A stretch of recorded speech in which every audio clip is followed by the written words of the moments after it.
Hello friends, welcome to Yuva's kitchen. ரொம்ப நாள் கழித்து நம்ம சேனலில் இன்றைக்கி வீடியோ போடுறோங்க. இத்தனை நாள் ஷார்ட்ஸாக தான் போட்டுட்ருந்தேன். ரொம்ப நாள் கழித்து இன்றைக்கி தான் வீடியோ, அதுவும் ஓன் வாய்ஸில் போட்டுட்ருக்கேன்.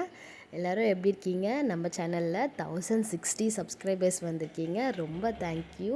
அதனால் ஸ்வீட் எடு கொண்டாடுன்ற மாதிரி ஒரு ஸ்வீட் செஞ்சுருக்கேன். நம்ம ஓரியோ வச்சு சிம்பிளாக ஒரு கேக் தான் பண்ணலான்னு இருக்கேன். நான் அதுக்கு 2 பேக்கெட் ஓரியோ எடுத்திருக்கேன். நீங்கள் அதில் எந்த ஃப்ளேவர் வேணாலும் எடுத்துக்கலாம். இன்னும் வெண்ணிலா ஃப்ளேவர் எடுத்திங்கன்னா இன்னும் நல்லாயிருக்கும் கேக்கு. அதை நம்ம இந்த மாதிரி கிரைண்ட் பண்ணிவிட்டு ஒரு பவுலில் ட்ரான்ஸ்ஃபர் பண்ணிவிட்டு, இது கூட கொஞ்சமாக பேக்கிங் பவுடர் சேர்த்துட்டு ஒரு அரை ஸ்பூன் சேர்த்தா போதுங்க. அப்புறம் கொஞ்சமாக பால் சேர்த்து மிக்ஸ் பண்ணிக்கலாம். ஒரு கட்டியாகவும் இல்லாமல் தண்ணியாகவும் இல்லாமல் கரெக்டான கன்சிஸ்டன்சிக்கு நீங்கள் கொஞ்சமாக சேர்த்து மிக்ஸ் பண்ணும்போது கரெக்டாக இருக்கும்.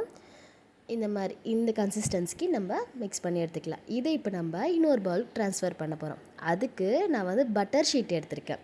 பட்டரில் இருக்கோல்ல பட்டர் ஷீட்டு, அந்த பட்டர் ஷீட் எடுத்து போட்டிருக்கேன். உங்கள்கிட்ட இல்லைன்னா நீங்கள் ஆயில் கூட அப்ளை பண்ணிவிட்டு அதில் நீங்கள் ட்ரான்ஸ்ஃபர் பண்ணிக்கலாம். இதை நான் இப்போது ஒரு 45 மினிட்ஸ் பேக் பண்ணி எடுத்துக்க போகிறேங்க. நான் நார்மல் கேஸில் தான் பேக் பண்ணி எடுத்துக்கிட்டேன்.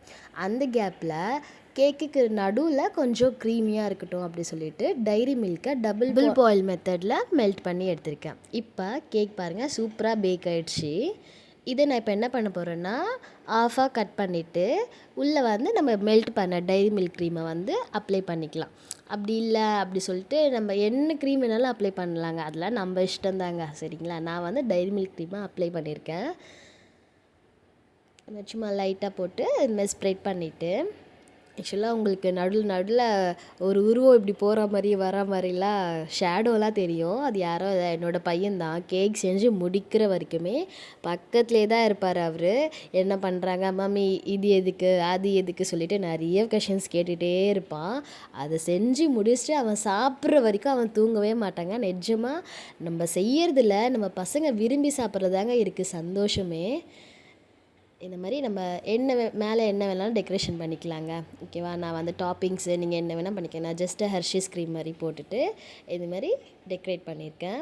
இது இப்போ நம்ம கட் பண்ணும்போது என் பையன் happy birthday to you song பாடுறான். அது யாருக்கு ஹாப்பி பர்த்டேன்னு தான் தெரியல.